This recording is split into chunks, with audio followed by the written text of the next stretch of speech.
DD free dish, Bharat की एकमात्र free DTH service. अब देखिए आपके अपने पसंदीदा channel DD news channel number 1 पर, डीडी नेशनल चैनल नंबर 2 पर।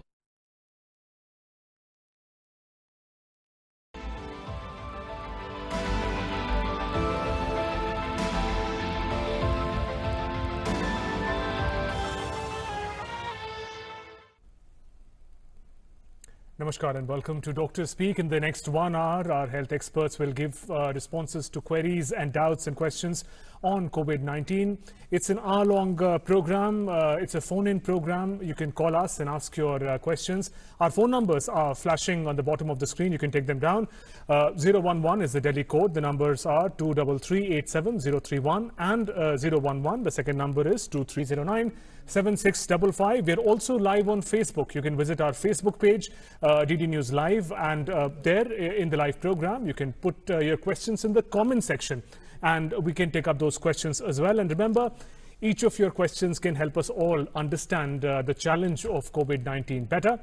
I'm Shubhendu with my colleague Rajni. शुक्रिया शुभेंदु। तो कोविड-19 से संबंधित जो भी आपके सवाल हैं, जो शंकाएं हैं, उनका समाधान यहाँ पर स्टूडियो में और स्काइप पर जुड़े हमारे विशेषज्ञ आज करेंगे। जो भी आप पूछना चाहते हैं, आपकी स्क्रीन पर टेलीफोन नंबर मौजूद है, उन पर सवाल कीजिए और जानिए उनके जवाब। डॉक्टर स्पीक, जहां विशेषज्ञ देते हैं आपके हर सवाल का जवाब। हमारी टेलीफोन लाइंस अब से 1 घंटे के लिए आपके लिए उपलब्ध हैं। हमारे नंबर हैं 011-233-87031 और दूसरा नंबर है 011-2309-7655। इन नंबर्स पर आप हमें कॉल कर डॉक्टर से कोविड-19 से संबंधित सवाल पूछ सकते हैं, अपनी शंकाओं का समाधान कर सकते हैं। लेकिन सबसे पहले हम तारुफ करा देते हैं, परिचय करा देते हैं आज के अपने विशेषज्ञों का। लेडी हार्डिंग मेडिकल कॉलेज से डिपार्टमेंट ऑफ मेडिसिन से प्रोफेसर डॉक्टर घनश्याम पांगती आज हमारे साथ स्टूडियो में मौजूद हैं। आपका बहुत बहुत स्वागत है डॉक्टर। और स्काइप से भी हमारे साथ जुड़ रहे हैं Maulana Azad medical college department of medicine से professor doctor MK Daga Skype से जुड़ेंगे हमारे साथ। इसके साथ ही एम्स से जुड़ेंगी डॉक्टर राजेश्वरी सुब्रमण्यम। आप एम्स में क्रिटिकल केयर विभाग की प्रमुख हैं। तो आप अपने सवाल पूछिए, अपनी शंकाओं का समाधान जानिए हमारे विशेषज्ञों से। But Dr. Ghanshyam Pankti, if I can begin with you, a lot of data is coming to people to process, and some of them is also positive data. The mortality rate for COVID-19 in India has been kept at 3%. We've been able to manage it across the world. The average is around 7%. In worst affected countries, it has risen to 12%. Also, our recovery percentage is increasing. Help us understand how positive cues are these in dealing with the challenge of COVID-19. Yeah, Mr. Shubhendu, as you said that our data is around 3%. Like we have around 32,000 of positive patients, right? And out of that we have mortality of around 1,000, which comes around 3%, which is worldwide is average, which is I will say good enough. Right. Although we are a developing country, still we are doing good compared to a USA or a UK or even Italy. They are crossing around 8 to 10%, which is significantly higher. So I will say overall at present we are doing very good compared to other countries. We are catching those patients who has symptoms. We are tracing those contacts. We are doing tests for those patients. Right. And whoever is sick, we are admitting those patients. Recently we have changed the guideline. The patient who are asymptomatic patient, like 80% of the patient or 60% of the patient may be asymptomatic or very mild. Those are being referred to a quarantine center or maybe a COVID care center. And so there, if I can request you once again to tell us more about asymptomatic nature, because 80% of the patients are asymptomatic. क्या मतलब है इसका और कैसे detect करते हैं asymptomatic patients को? Exactly, मेरे कहने का ये मतलब है कि अगर 100 लोगों को कोविड हो जाए इस समय, अगर हम लॉकडाउन से होने नहीं दे रहे हम लोग, बट स्टिल इफ इससे कि 100 लोगों को अगर कोविड हो जाए तो 80% लोगों में इतना माइल्ड होगा कि उनको थोड़ा सा बुखार आएगा, हल्का सा खांसी आ सकती है, बट सांस वास नहीं फूलेगी। तो वो थोड़ा सा वायरल फीवर का प्रोडोम होगा, सिम्टम्स होंगे, बट उन्हें मे भी घर में अगर वो सिम्टोमेटिक ट्रीटमेंट लेते हैं, पैरास्टामोल के अलावा ज्यादा दवाइयां नहीं लेनी है, एंटी एलर्जिक ले सकते हैं वो, बट इसके अलावा कोई दवाई नहीं लेनी है, तो उन्हें मे भी अस्पताल आने की जरूरत भी ना पड़े। तो ऐसे लोगों को इस समय सरकार ने, क्योंकि हमारे केसेस 30,000 के ऊपर हो गए हैं, उन लोगों को अब हम होम क्वारंटाइन की भी सुविधा के लिए कह रहे हैं। पहले हमने हमारी पूरी हेल्थ मिनिस्ट्री ने एज वेल एज गवर्नमेंट ने प्लान ये रखा था कि सारे मरीज जो भी पॉजिटिव हैं उनको हम अस्पताल में एडमिट करेंगे ताकि वो लोगों को फैलाए नहीं। Right. तो हमने वो स्टेज कवर कर ली है, बहुत अच्छी तरह हमने सारे पेशेंट को रखा। अब हमें लगता है क्योंकि ये हमारे हेल्थ सिस्टम को, हॉस्पिटल को ओवरबर्डन कर रहा है। बिल्कुल। तो अब नया इसी से डिसीजन जुड़ा लिया है। सवाल है डॉक्टर पांगती, आपने एक बहुत अच्छा मुद्दा इस वक्त उठाया है कि सरकार ने भी कहा है, गाइडलाइंस दी है कि जिन लोगों को माइल्ड सिम्टम्स हैं वो घर पर रह सकते हैं, होम आइसोलेशन की बात कर रहे हैं। हमारे साथ इस वक्त एम.के. डागा, स्काइप से डॉक्टर एम.के. डागा भी जुड़े हुए हैं, मौलाना आजाद मेडिकल कॉलेज से, डिपार्टमेंट ऑफ मेडिसिन से प्रोफेसर हैं वो। उनसे जानना चाहेंगे डॉक्टर डागा, आपसे मेरा सवाल है कि इस वक्त जबकि मरीजों को एक तरीके से थोड़ा रोका जा रहा है हॉस्पिटल तक आने में, अस्पतालों को भीड़ लगाने से रोका जा रहा है, उस वक्त में टेलीमेडिसिन कितना फायदेमंद हो सकता है ऐसे रोगियों के लिए जो कोरोना से संक्रमित नहीं है लेकिन उनका इलाज टेलीमेडिसिन के जरिए कैसे संभव हो सकता है? बिल्कुल सही बोला आपने। ये पिछले 3-4 वीक से ये चल रहा है और गवर्नमेंट ने गाइडलाइंस भी निकाली है, मिनिस्ट्री ऑफ हेल्थ की, और उन्होंने ये बताया है कि आप टेलीमेडिसिन के द्वारा अपने डॉक्टर्स को कंसल्ट कर सकते हैं।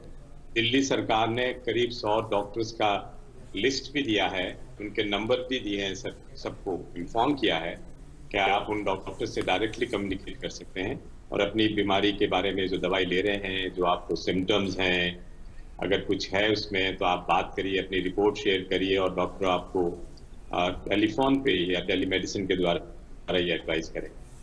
ये एस्पेक्ट है उन लोगों के लिए जिनको कोविड नहीं है और हॉस्पिटल आने की जरूरत नहीं है। पर अगर कोई बहुत सीरियसली बीमार है और बहुत सीरियसली इल है तो उसको तो इमरजेंसी जाना ही पड़ेगा।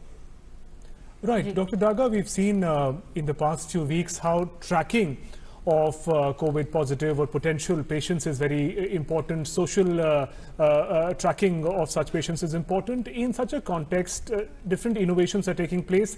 Arogya Setu app is one such innovation that the government has also emphasized greatly upon. As a medical expert, sir, help us understand how significant do you think this app, this mobile app is in making sure that the virus, the infection does not spread?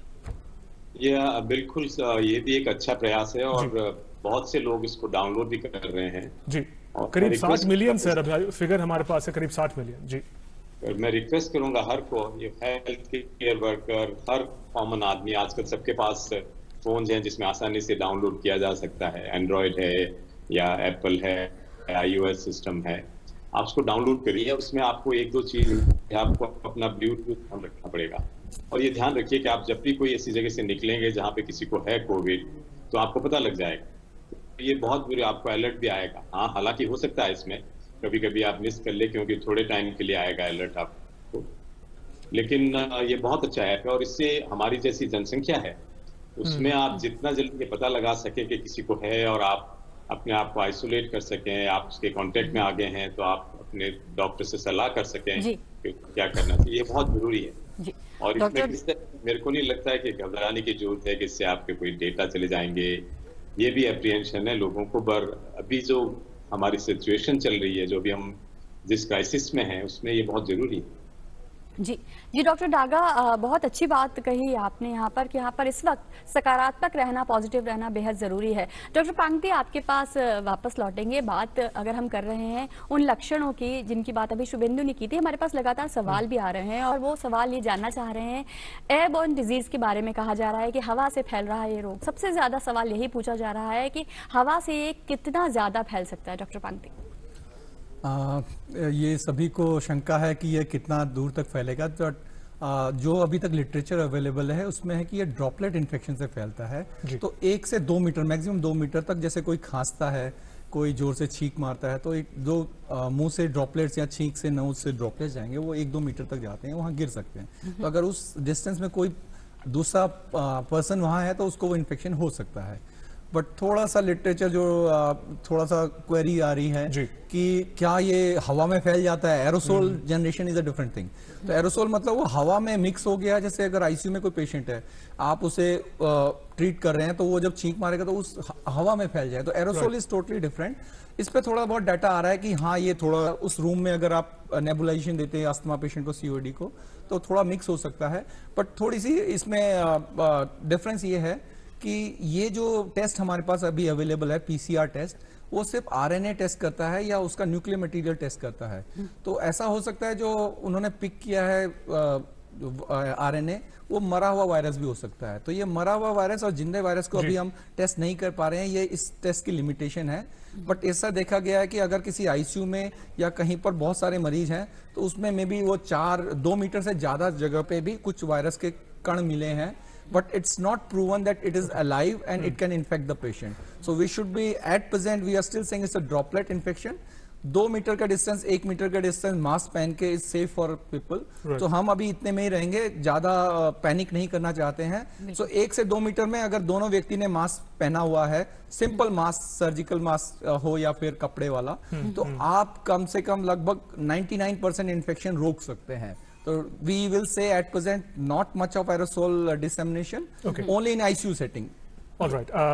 Just a gentle reminder to all our viewers, this is a phone-in program. We are flashing our numbers also on the bottom of the screen. I'll just repeat them quickly. 23387031 and 23097655 is our phone number.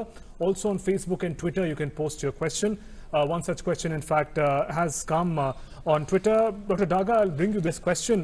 A lot of conversation, news updates are also coming on the possible cure, medicine, treatment.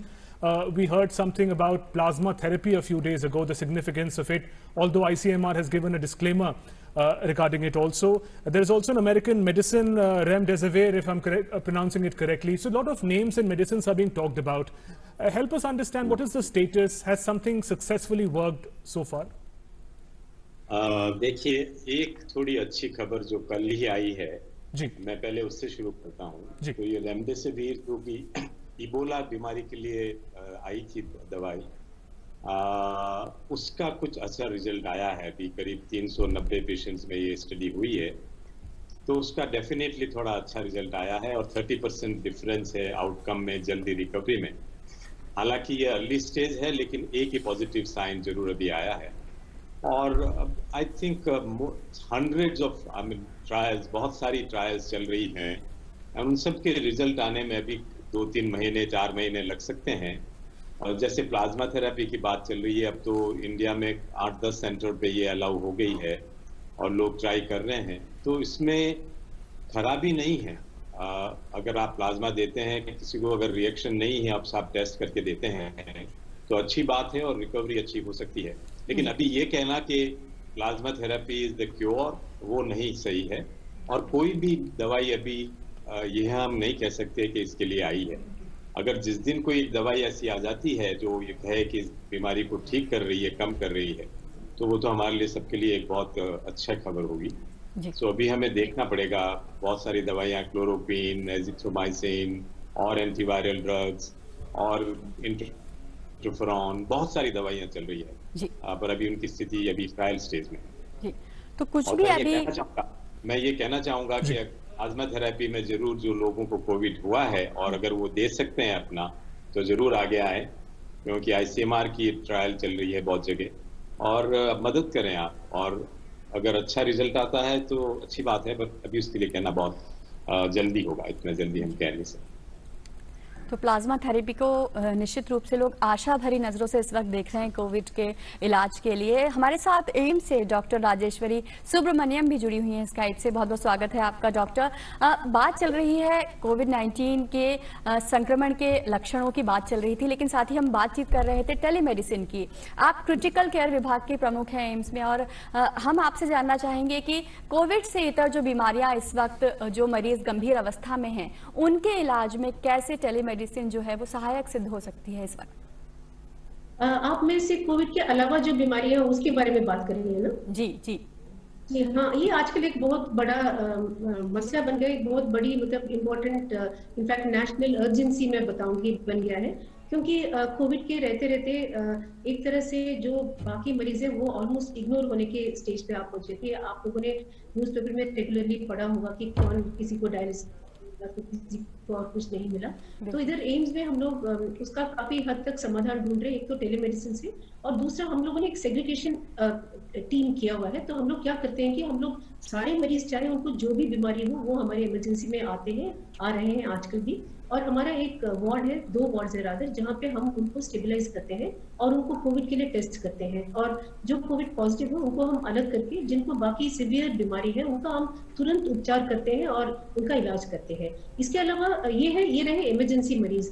और जो मरीज constant follow OPTs में है, उन लोगों को हम लोगों ने नंबर्स, उनको रोज अपॉइंटमेंट, जिनका अपॉइंटमेंट एक पर्टिकुलर डे पे है, उनको फोन में SMS द्वारा उनको नंबर दिया जाता है कि आप आज आपको कांटेक्ट किया जाएगा। रादर देन मरीज डॉक्टर को कांटेक्ट करे, डॉक्टर मरीज को कांटेक्ट कर रहा है, और उनको बहुत रीअश्योरेंस मिल जाती है मरीज को कि डॉक्टर हमें फोन करे हैं और हमारे बारे में पूछ रहे हैं। तो इसका हमें बहुत ही पॉजिटिव रिपोर्ट्स और फीडबैक मिला हुआ है। और इस तरीके से हम न्यूरोलॉजी, डर्मेटोलॉजी और सर्जरी एंड न्यूरो सर्जरी, ऐसे मरीजों के साथ में हम लोगों ने संपर्क बना के रखा। तो कहीं ना कहीं शुभेंदु, इससे उन डॉक्टर्स के ऊपर भी प्रेशर कहीं ना कहीं कम होगा जो कोविड से जुड़े मरीजों का इलाज कर रहे हैं। Absolutely. और अस्पतालों में भीड़ को कम करने में शायद मदद मिल सकती है। Absolutely. And Dr. Rajeshwari, we're getting a question from our viewer also. Whether we talk about critical care or we talk about home isolation or quarantine, does the virus get killed after a certain period of time? Does it die out its natural death? In what manner is the treatment being offered, given that there is no clear vaccine? Whether we talk about critical care and also those who have mild or asymptomatic conditions and they're at home, how does the virus progress? A lot depends on how much is the education status of the patient and how much is the panic level and the conditions under which they're staying. Okay. So for example, if we have a well-educated person like yourself, so you're able to understand and probably have the facility of self-quarantining at home, which means staying the requisite distance away, having your food delivered and having a separate bathroom. But these are, not possibilities for the common man. And very often patients who are also educated come from social backgrounds where it doesn't allow them much leeway as far as social distancing is concerned or other luxuries are concerned. So in such people, we have to ensure that the disease is contained and they do not spread it in their community and finally can lead to an outbreak. So we do quarantine them or we keep them in isolation in the private ward, and we normally keep them for the period that they are asymptomatic, that is till their symptoms go away, and then we test them twice at a gap of 24 hours. So the first test, if it is negative, it is followed by a retest 24 hours later, and that confirms that the virus has gone out of the system and they are no more infected. However, in the countries like US, where their patient load was really very high, they have other guidelines. So they do not admit patients. First of all, even if they have mild symptoms, they are told to stay at home. And I think sooner or later, the government of India is planning to have such a proposition whereby people with very mild symptoms and who can understand can be allowed to stay at home also. Okay, all right. Ma'am, here I think we're getting a call from our viewer from Mumbai. Silvaraksh is calling us. Silvaraksh, hello. Yes, Silvaraksh, please ask your question. अपना सवाल पूछें. Yeah. Sir, actually the question is that if the migration people are moving from one place to another, Right. so the government said that they are going to test for COVID-19 before starting the journey. And once the COVID-19 is negative, so that all the passengers can be traveled in one bus, otherwise it will be traveled till they have to maintain social distancing or something. Okay, Silvarash, thank you. Dr. Pangte, I'll bring the question to you. One is, of course, this order that has also come by the government to take the migrant laborers to their homes. Does that in any manner increase the risk, although screening will happen at both the points the government has said? That's the first question, if you can. Yeah, migration is a big problem in our country, especially with the prolonged lockdown. So we have already had a 3 weeks of lockdown first, and this lockdown 2 is almost, today is the 16th day. So we still have 3 to 4 days more. Right. So our majority of, we'll say around 30-40 crores of population is working in different states. So that creates a major problem because of this disease. So what is happening, like I recently went to a Bihar where they said around 25 lakhs of migrant population is still awaiting in different states, and they want to take it back, but because of there's no announcement. But because every state, what they have done, they have taken care of, good care of their food and other health issues, they are already been quarantined for 14 days. We should know that this disease is almost 7 days, 5 to 7 days is incubation period. Next 7 days is disease, and after this 14 days, if you have a negative test, that means you doesn't have a virus. Okay. And next 7 days, if someone has a virus, there may be convalescence stage when patient does improve. Okay. So maximum 28 days virus may be there in stool and other places, but normally duration of disease is 14 days. So if you have a 14 days quarantine, patient is negative or a migrant population is negative, he can be moved to his own state because he has to live and those eat measures also. are being taken And by the if you take care that where he has gone, I feel it is still a safe, but this population is very big. It's in lakhs and crores. Right, So right. there's an issue. Otherwise, if it is in thousand, we could have easily maintained. But still, we have a hard work to do. Government has to do a lot of work. Then It is a- you shift from a Bombay to a Patna-like place. It is a You have to challenging, take whole care of those. ये The अपने आप government में has said एक that they'll keep it चुनौतीपूर्ण going, yeah. समस्या है जिस पर ठीक तरीके से इसका निराकरण करना जरूरी है। और इस बीच उत्तराखंड से राकेश पंत हमारे साथ एक कॉलर जुड़ गए हैं अपनी सवाल के साथ। जी राकेश जी, अपना सवाल पूछिए। हाँ मैम, मेरा सवाल किससे है? डॉक्टर पांगदी से है क्या? जी आप सवाल पूछिए, हमारे विशेषज्ञ जवाब देंगे। हाँ मैम, मेरा सवाल ये है, अगर कहीं से हमारे अनजाने में अगर कोई संक्रमित दूध हमारे पास आ जाए, तो क्या उसको उबालने के पास हम इस बात पर सुनिश्चित हो सकते हैं कि वो दूध पूरी तरह से अब पीने के लिए सुरक्षित हो चुका है? ऐसा ही पानी के बारे में भी है। ये मैं सवाल जानना चाहता हूँ डॉक्टर साहब से। नमस्कार।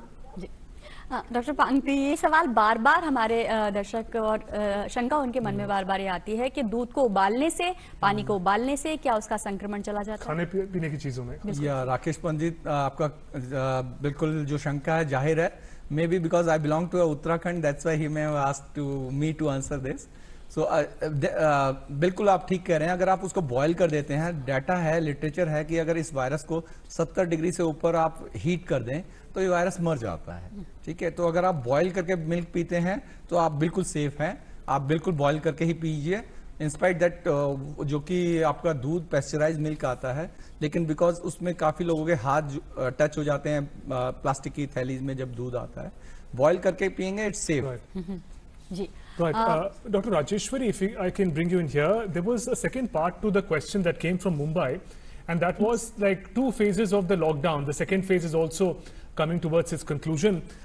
These measures like personal hygiene, social distancing importantly, will this become a norm in the days ahead? Even when the cases go down and countries are able to control coronavirus, social distancing and these, will they become a part of our daily lifestyle? What do you think, ma'am? I think, Mr. Shubhendu, you're absolutely spot on, because this is bringing about a change not only in our habits, but I think in our cultures as well.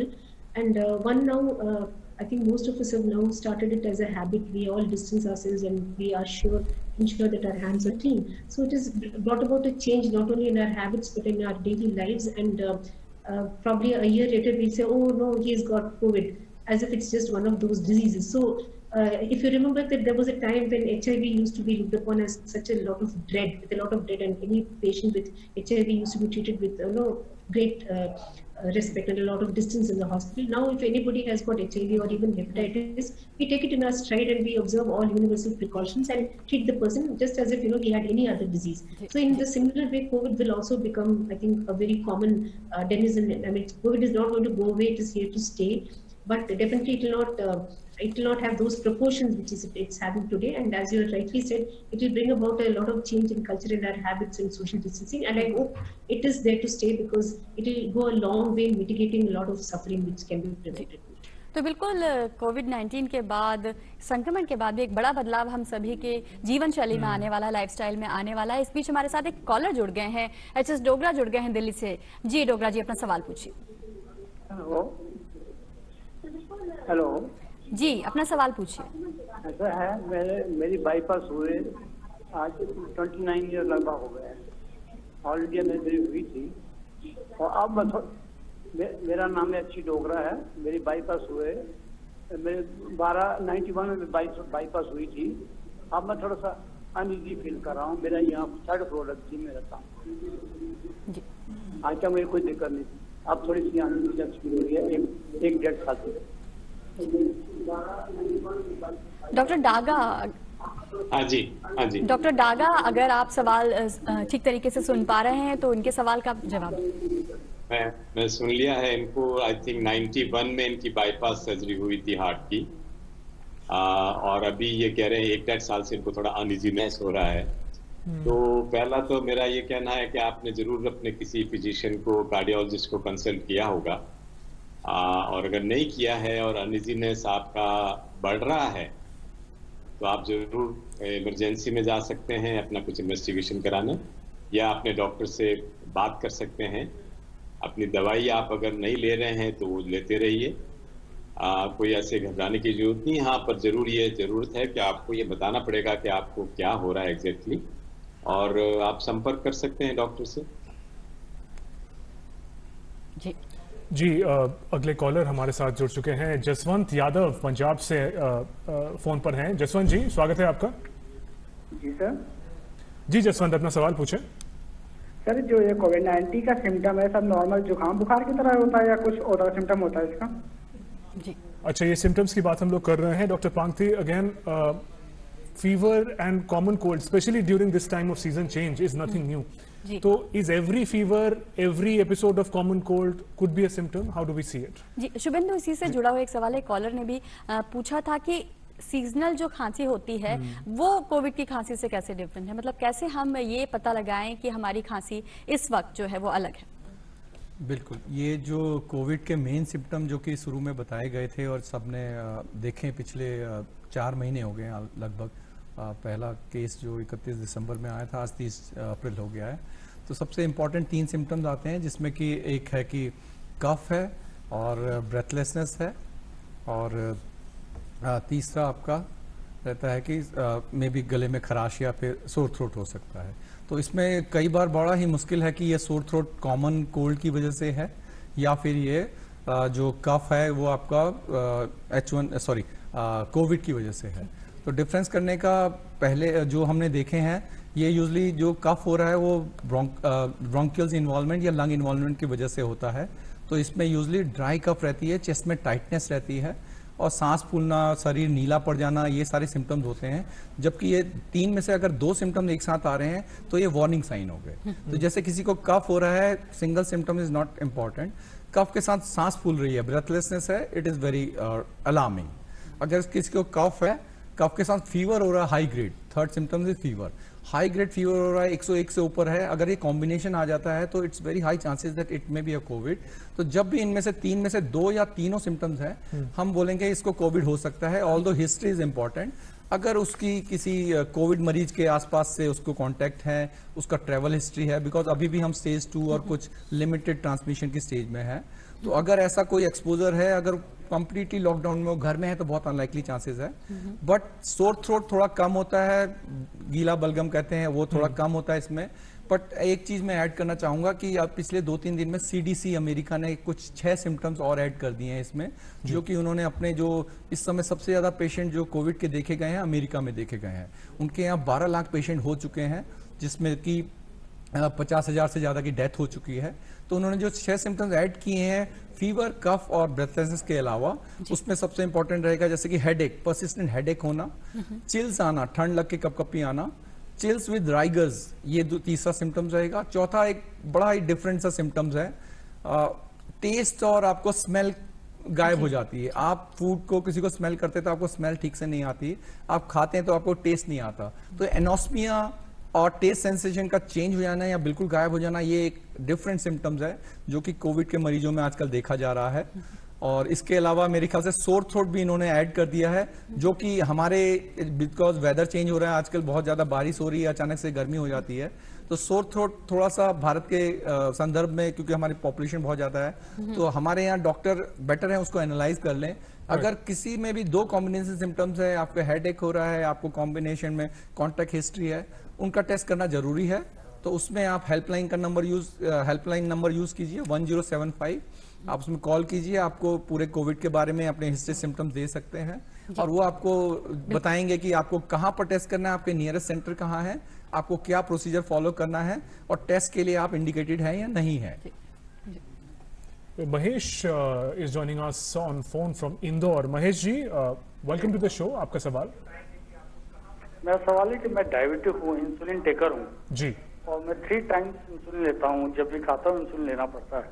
जी मुझे as such Covid के कोई symptom नहीं दिखाई दे रहे हैं, लेकिन कहा जाता है कि मैं बहुत प्रोन रहता हूँ, मतलब बहुत प्रोन हूँ डायबिटिक वाले जो हैं, एक्यूट डायबिटिक है, तो मुझे क्या और लेना पड़ेगा?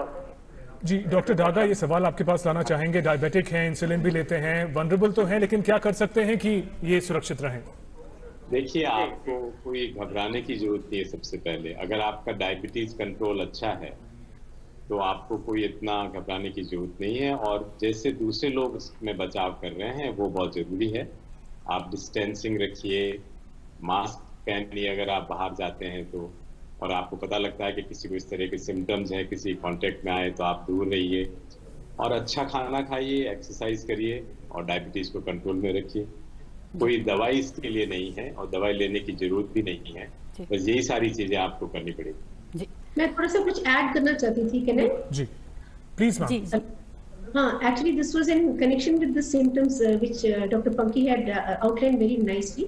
But I just wanted to say that there is definitely a group of patients who's coming, we have seen in the hospital, जैसे जिनको blood cancers है, myeloma या leukemias है, उनको केवल थकावट हो रही है, they are generally fatigued, और थकावट के साथ वो हॉस्पिटल आ रहे हैं क्योंकि वो रेगुलरली कीमो ले रहे हैं, तो उनमें चेस्ट एक्सरे में कभी कभी एक पैच मिलता है और वो कोविड पॉजिटिव निकल रहे हैं।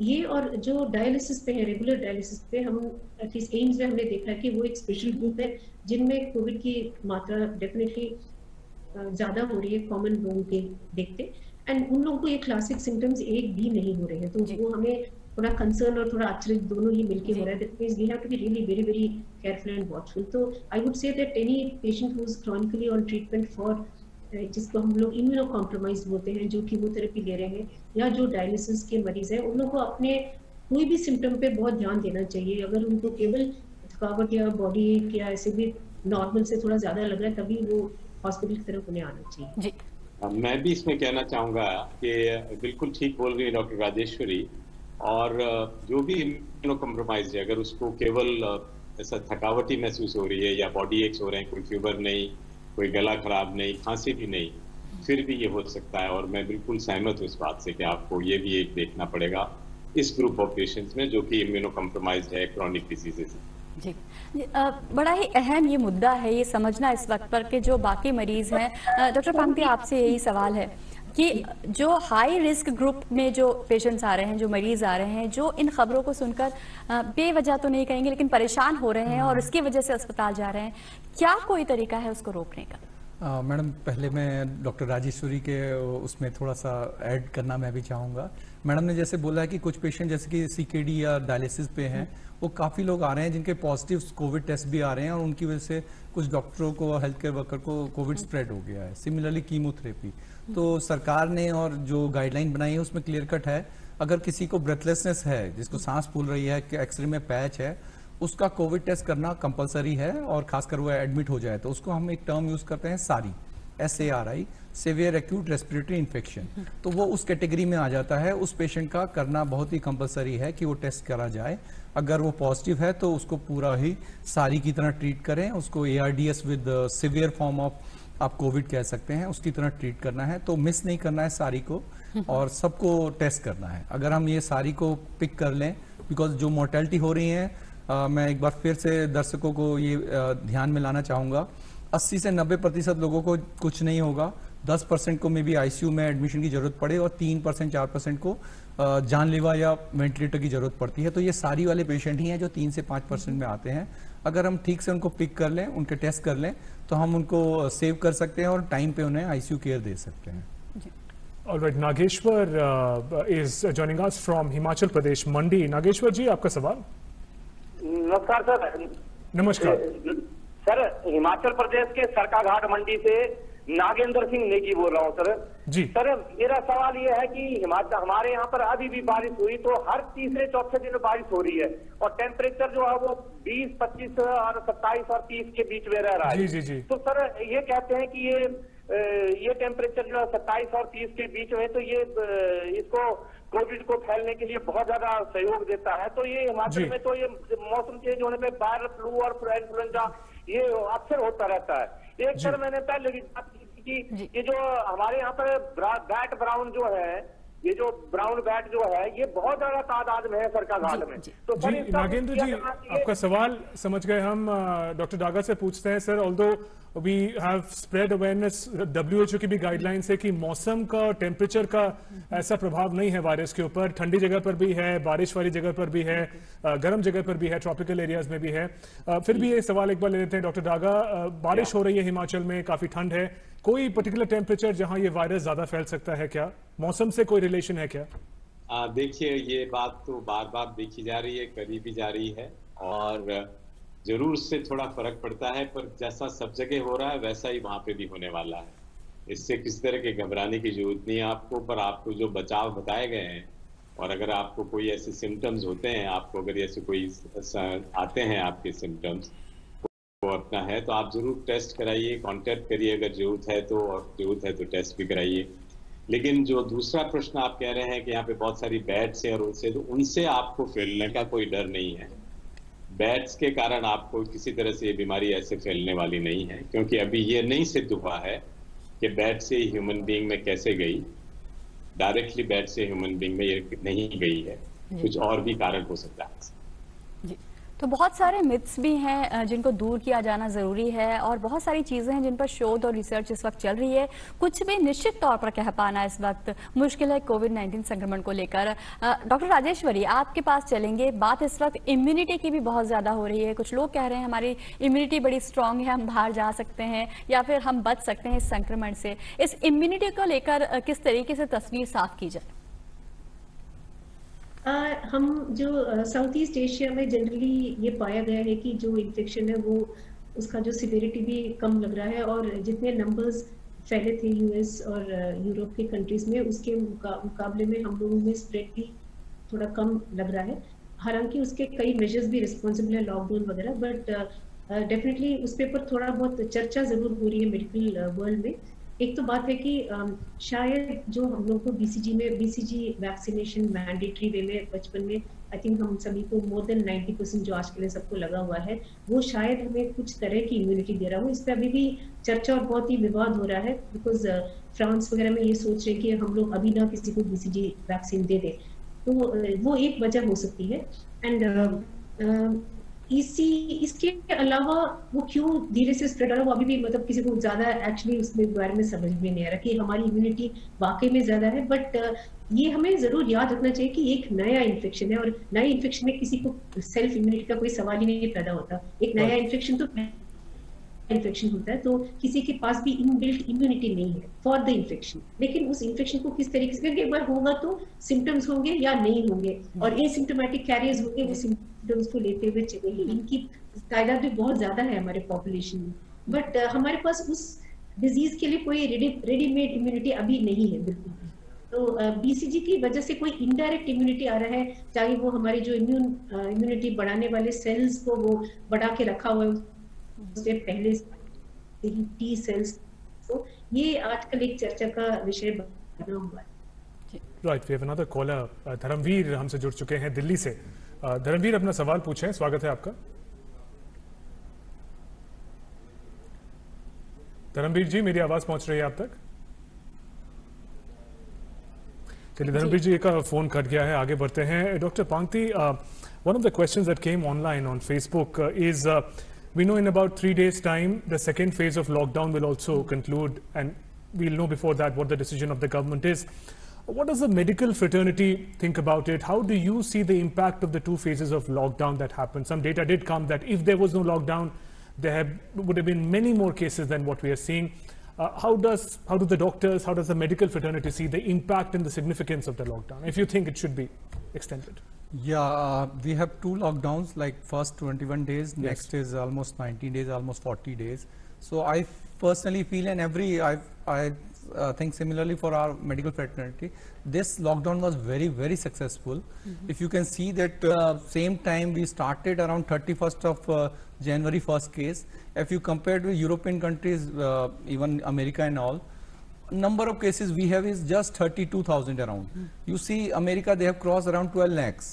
You see Italy and all, they have mortality of more than 25,000, 30,000. So here we have just 1,000 mortality. So I will say it's a markedly good response with the lockdown. And I will give full credit to this lockdown only, that we were able to catch hold of those some specific religious segment also, which has created some problem for spreading. But because of lockdown, they were caught hold in a place, and we were able to catch them there, and we were able to trace contacts, and we were able to do all testing. All credit goes to this lockdown. Continuing with the 3rd of May completion of lockdown, I still feel a lot of states will continue with some partial lockdown, and this partial red zone lockdown may continue in some states, even in Delhi, because some of the pockets are there which has more infection. Hotspots will continue. We are still not in stage 3. We are not in community spread. So partial some lockdown may continue, and some if you say we have 36 states and union territory, out of that around 8 to 9 have almost none of the infection.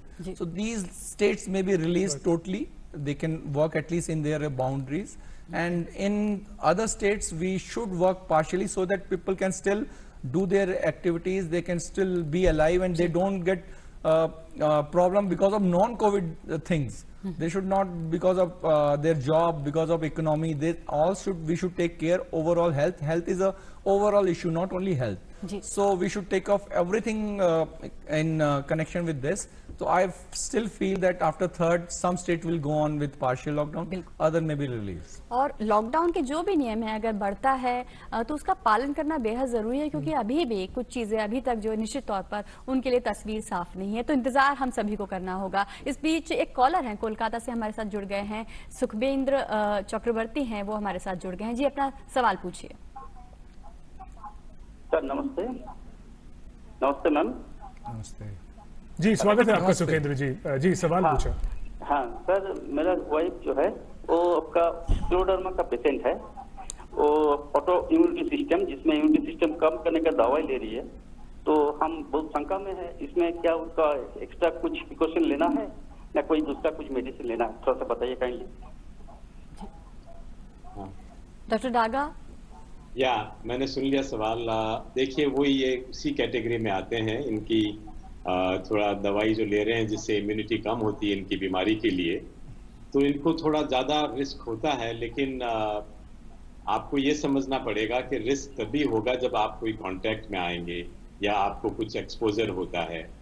अगर आप ये सारा ध्यान रखेंगे, आप अपने hand hygiene ध्यान रखेंगे, आप अपना मास्क पहनेंगे अगर कहीं बाहर जाते हैं, अगर आपको थोड़ा बहुत भी कोई महसूस होता है, जैसे डॉक्टर साहब ने बताया बुखार है, खांसी है, गला खराब है, या आपको केवल थकावट ही महसूस हो रही है और कुछ भी नहीं हो रहा है जो नॉर्मली नहीं हो रहा है, और आपको जो बीमारी है उसके कारण जो आपको सिम्टम्स थे वो अगर आपको बढ़ रहे हैं थोड़े, या कुछ थकावट या ऐसा महसूस हो रही है, तो फिर आपको जरूर थोड़ा संपर्क करना पड़ेगा अपने डॉक्टर को। पर ऐसा कोई कारण नहीं है कि आपको ये फैल जाएगा बिना किसी के कांटेक्ट में आए, या सोशल डिस्टेंसिंग आपने अगर ठीक से रखी, मास्क पहना, हैंड हाइजीन रखा और सारी चीज़ों का ध्यान रखा, तो आपको किसी तरह की चिंता करने की जरूरत नहीं है। और अभी तो फिगर्स आए हैं गवर्नमेंट से भी कि पिछले 3 महीनों में कहीं ऐसा ज़्यादा नहीं देखा गया कि ये जो सारी बीमारी है उनके लोगों को ज़्यादा हो रहा है, या कोई ज़्यादा बाजार में दवाई बिक रही है जिससे कि ये पता लगे कि लोगों को ज़्यादा सिम्टम्स हो रहे हैं फ्लू के।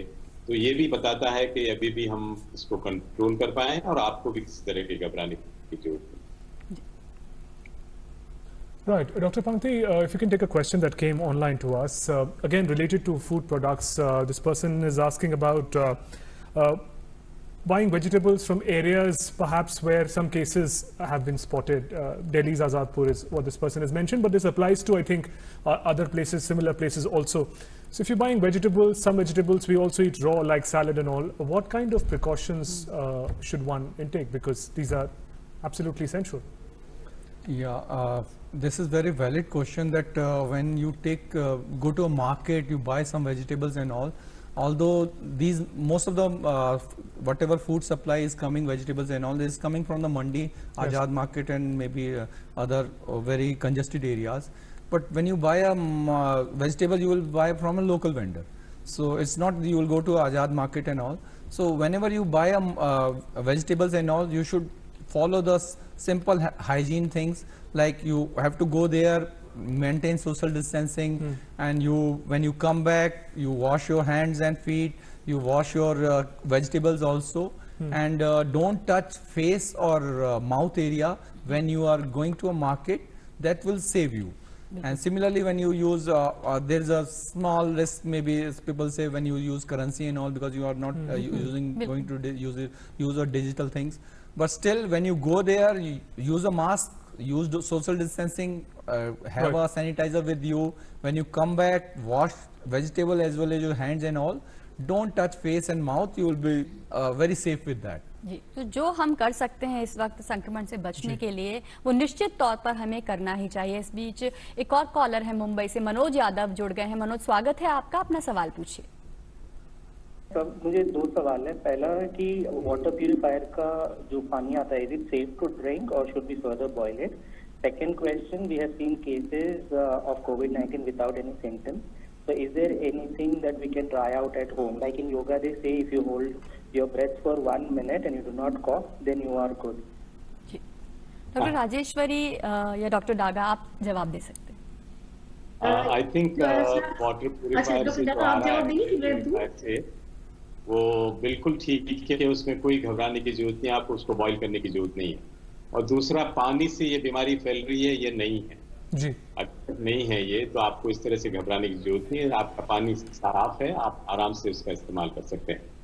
और जो दूसरा पार्ट है आपका कि ये आप बोल रहे थे कि उन्होंने पूछा कि कुछ जो ब्रीदिंग एक्सरसाइजेस के बारे में सर बता रहे हैं कि अगर आप सांस रोक पाए तो शायद आपको नहीं हो सकता, तो इस तरीके की जो धारणाएं हैं ये क्या सही है? ये भी करने की जरूरत नहीं है आपको, और ये कोई गारंटी नहीं देता है। अगर आपको कोई सिम्टम्स ही नहीं है तो और आप अपनी नॉर्मल एक्सरसाइज करते हैं, प्राणायाम करते हैं, ब्रीदिंग एक्सरसाइजेस करते हैं, वो बिल्कुल ठीक है। ये तो ऐसा है कि इस तरह की चीजें करने से आपको ये भी ध्यान रखना पड़ेगा कि कहीं आप ज्यादा ना कर लें, तो उससे आपको कभी सिनकोप हो सकता है। अगर आपने ज्यादा देर तक सांस रोक के रखा और आपको एकदम चक्कर भी आ सकते हैं, तो ऐसा करने की जरूरत नहीं है। आप अपना नॉर्मल रूटीन रखिए। मैं एक पॉइंट ऐड कर सकती हूँ? जी मैम, प्लीज बताएं। नहीं, I just wanted to add that if you're asymptomatic, as Dr. Daga said, एक तो आपको you won't have any symptoms, but if you're a carrier, it becomes important. So it is your duty bound to always wear a mask and try not to spread any infection. If you're breathing very hard in front of somebody who doesn't have the infection and you're actually a carrier, you can easily give the infection to him. So you should be very careful that in today's day and time, we have a lot of asymptomatic carriers. So all of us must wear a mask and must practice all as much hygiene as possible, because we may not have any problem, but we may be able to give the problem to somebody at home. So those precautions are very significant. Wearing a mask, social distancing, they can, we keep talking about it, but perhaps these simple things can make a huge difference in tackling the challenge. Dr. Pangti, a specific question has come on Twitter. The person says, I had a sore throat about 7 days ago. Then it got okay. He did gargle and other things, and again it reappeared. So should he worry? There's no other symptom except sore throat. It became okay when he... Okay, because I hope he's from Delhi only, maybe. Whatever in North India, weather is suddenly changing nowadays, and there's also prediction that next 2-3 days there will be rain and because of western disturbances. But simple sore throat, not a warning sign, I will say.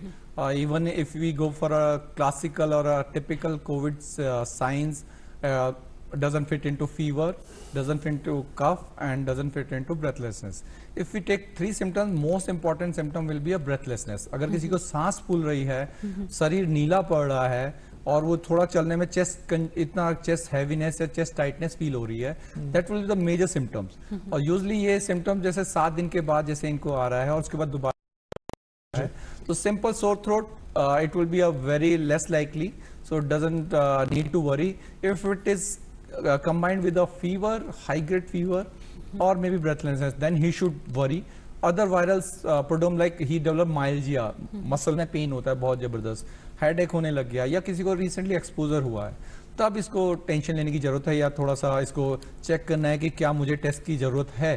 तो उसको doctor analyse करेंगे। तो फिर मैं बोलना चाहूँगा, always take use of helpline numbers. You can call 1075 national helpline number, and whenever you have any queries you can directly call 24/7. जी, तो ये But बहुत you are सारी unlikely to have a COVID at present with single sore throat. तो आपको हर लक्षण पर खुद ही थोड़ा ध्यान देना है, सावधानी बरतने की जरूरत है। हमारे साथ कॉलर है शिवांगी, मुंबई से जुड़ गई हैं अपने सवाल के साथ। गुड़गांव से शिवांगी हैं, बहुत बहुत स्वागत है आपका, अपना सवाल पूछिए। जी, मेरा सवाल है कि जैसे गवर्नमेंट जो है ये एक स्टेट से दूसरी स्टेट में प्लान कर रही है स्टूडेंट्स को या और भी लोगों को लाने के लिए, तो बाय रोड आना क्या रिस्क नहीं है? 30 से 40 घंटे ट्रैवल करना, और अगर वो ट्रैवल करते भी हैं तो आरोग्य सेतु ऐप किस तरह से हेल्प कर सकती है उनकी? जी, डॉक्टर राजेश्वरी जी, ट्रैवल अगर करते हैं तो डेफिनेटली अगर आपके आसपास में या अगर उस ट्रैवल के ग्रुप में किसी को प्रॉब्लम है तो 30-40 घंटे किसी के साथ रहना आपको हाई रिस्क कॉन्टैक्ट के ग्रुप में आपको जोड़ देता है। लेकिन आजकल जब सबकी जानकारी इतने हाई लेवल पे है, so it is advisable that जो भी ग्रुप में हो सभी लोग अपना मास्क ढंग से पहने और एक सैनिटाइजर हाथ में ले जाए और सैनिटाइजेशन का प्रयोग करें। और अगर किसी को रेस्पिरेटरी इन्फेक्शन का कुछ एक्स्ट्रा हो रहा है, किसी को पहले से जर्नी में जाने के पहले ही किसी को खांसी या बुखार हो रहा हो, तो वो उस ग्रुप से अलग हो जाए और अपना टेस्ट करवा के फिर ही उस ग्रुप में जाए। लेकिन जहाँ तक सारे ग्रुप में सभी लोगों को किसी को कोई सिम्टम नहीं है, बुखार नहीं है, तो wearing a mask and maintaining hand hygiene will definitely serve the purpose. I know that all of them will be sitting very close together in the bus, but as long as you're wearing a mask and not touching any of your face without protected hands, you should be quite safe. All right, and as we're moving towards the conclusion of the program, Dr. Pangti, I'll come to you.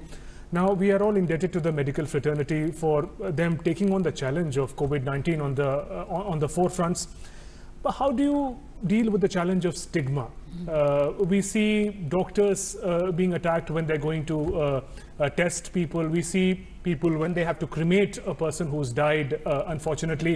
Even those people are attacked. So there's to a great extent, there is a fear and stigma associated with the disease. On that, Dr. Pangti, what would you say to people?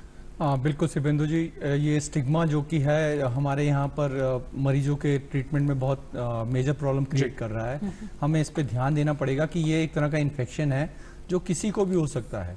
ये अगर आप market में जा रहे हैं क्योंकि जरूरी चीज़ों के लिए आपको जाना पड़ेगा, तो इट्स वेरी अनलाइकली कि आप 100% सेफ हो। आप सारी चीज़ करेंगे फिर भी 2-4% ऐसे चांसेस हैं कि आपको स्प्रेड हो जाए। तो उसमें हमें किसी को स्टिग्मेटाइज या किसी के ऊपर धब्बा नहीं लगाना है कि इसको इन्फेक्शन हो गया है। इंस्टेड बिकॉज वो एक तरह से मरीज है, बीमार है, तो हमें उसकी हेल्प करनी है। तो सारे समाज को हमें देखना है कि उनकी हेल्प करनी है। और इसको ट्रीट करने के लिए देखो सिर्फ डॉक्टर्स और हेल्थ केयर वर्कर्स हैं जो कि हॉस्पिटल में लगातार काम कर रहे हैं, उन्हें 24 घंटे ड्यूटी पे जाना होता है। तो हमें देखना पड़ेगा कि वो ड्यूटी पे जाएं और हेल्प करें आपकी। वैसे हमें मैं भी एक मेडिकल कॉलेज में काम करता हूं, हमारे यहाँ भी कोविड मरीज है। मैं भी चाहूंगा कि मैं भी होम स्टे करूं, मैं भी सेफ रहूं इन्फेक्शन से, बट किसी को तो इसको आगे आके लड़ना पड़ेगा। तो आपको देखना पड़ेगा कि आपको हेल्थ केयर वर्कर के साथ उनकी हेल्प करनी है और किसी को स्टिग्मेटाइज नहीं करना है। इवन हेल्थ केयर वर्कर को स्टिग्मेटाइज कर रहे हैं कि ये आप कॉलोनी में इन्फेक्शन ले बिल्कुल, इसी चीज से हमें बचने की जरूरत है। डॉक्टर दागा, वक्त कम है, जल्दी से आपका रिएक्शन लेंगे इसी बात पर कि कैसे पैनिक होने से बचा जाए। आई थिंक ये हमारे पास बहुत कॉल आते हैं, हमारे फ्रेंड्स के भी आते हैं, दूसरे लोगों के भी आते हैं कि मेरे इधर इसको ये हो गया, मैं क्या करूं। देखिए, आपको वही सारे प्रिकॉशंस लेनी है और घबराना नहीं है। सोशल डिस्टेंसिंग, मास्क यूज करना, और ये ध्यान रखना है कि अगर किसी को हुआ भी है आपकी कॉलोनी में तो वो आपको फैलेगा नहीं जब तक कोई कॉमन सोर्स नहीं होगा। अगर ऐसा लगता है कि आपके घर में भी वहाँ पे भी वही भी व्यक्ति जाता है काम करने के लिए, तो आपको थोड़ा प्रिकॉशन एक्स्ट्रा लेना पड़ेगा। ऐसे जलते हुए आपको हो जाए ये बहुत कम चांसेस हैं। और अभी तक ये एयरबॉर्न नहीं है, ये नहीं है कि हवा में फैला हुआ है और आप बाहर निकल रहे हैं और आपको हो जाता है। तो बहुत सारे लोग ये भी सवाल पूछते हैं हम क्या कॉलोनी में निकल के बाहर वॉक कर सकते हैं कि नहीं। बिल्कुल वॉक करिए, पर आप डिस्टेंस रखिए, आप सारी प्रिकॉशंस रखिए, हैंड हाइजीन रखिए, मास्क पहनिए, और ये देखिए कि अगर किसी को है तो उसकी मदद करिए। और हेल्थ केयर वर्कर को है तो आपको उसको एक्स्ट्रा सपोर्ट की जरूरत है उसको। और हेल्थ केयर वर्कर हर लेवल का है, नर्सिंग ऑर्डरली भी है, नर्स भी है, टेक्नीशियन भी है, डॉक्टर भी है। तो जो मैं एक चीज कहना चाहती थी बहुत जरूरी, ये बहुत कैन आई प्लीज? जी मैम, जी जी जी मैम, प्लीज। हाँ, एक्चुअली दोनों डॉक्टर्स ने बिल्कुल ठीक, डॉक्टर डागा एंड डॉक्टर पंक्ति ने बिल्कुल ठीक बताया the stigma against people who are ill and against doctors, but there is one another stigma which we all must be very aware of. This is people who are contract laborers or who are daily wage workers in the hospitals like guards. We find that there are many people who hide their symptoms to paracetamol and then come to the work because they don't want to be thrown out of their jobs or lose their jobs. So isliye they have actually become a source of infection and a source of concern. So I think it is our duty to also tell people, anybody who's working with us, to reassure them and tell them that they'll not lose their jobs. It is not a problem if they have an infection, and that we are fully ready to take care of them and to protect them in every way, which is we are doing it very positively in AIIMS, so that we ensure that our guards and our security staff are quite happy with us. जी, तो सभी को तुरंत इलाज मिले, सही इलाज मिले, ये सभी की जिम्मेदारी बनती है। बहुत बहुत आप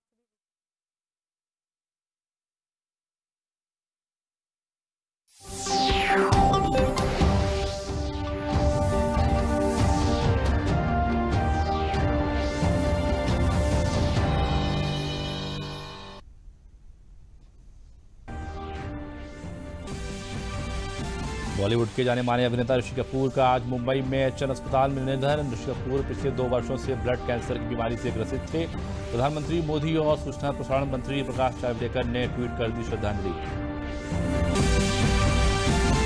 देश में कोरोना वायरस के संक्रमण के कुल 33,050 मामले, जिनमें 23,651 केस सक्रिय, 8,324 मरीज इलाज के बाद ठीक हुए, जबकि अब तक 1,074 लोगों की हुई मौत। कोरोना वायरस के संक्रमण से लड़ाई में अनेक संस्थाएं कर रही हैं मास्कों का निर्माण। स्वयं सहायता समूह मास्क का निर्माण कर जहां कोरोना से लड़ाई में कर रही हैं सहयोग, वहीं महिलाओं को मिल रहा है रोजगार।